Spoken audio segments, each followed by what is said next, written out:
好，再来继续文件导入。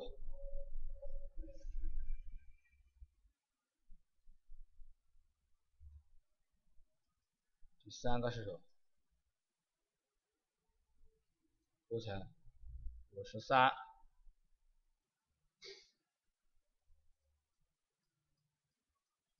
全部都在53层啊。